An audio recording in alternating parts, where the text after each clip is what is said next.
minsan sila din ay nakakaramdam na ng pagod sa kanilang paghahanap ng trabaho. Lumilipas ang araw na parang walang nangyayari sa kanilang mga pag-a-apply ng trabaho.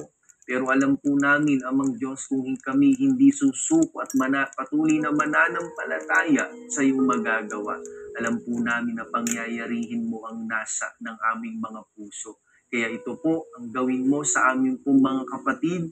Ipagkaloob mo po ang hanap buhay para sa kanila upang mapaglaanan ang kanilang mga pangangailangang material, pisikal, at lalong higit, Amang Diyos, dalangin po namin na lagi nilang maging kauhawan ang iyong mga salita. Amen. Hindi lamang sila maging abala sa mga bagay dito sa lupa, maging abala din sila sa paglilingkod sa iyo.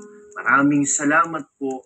Glory to God. Praise the Lord. Ang Diyos, magagawa natin ito. Amen. God is good. 6863 para sa anak niya nasa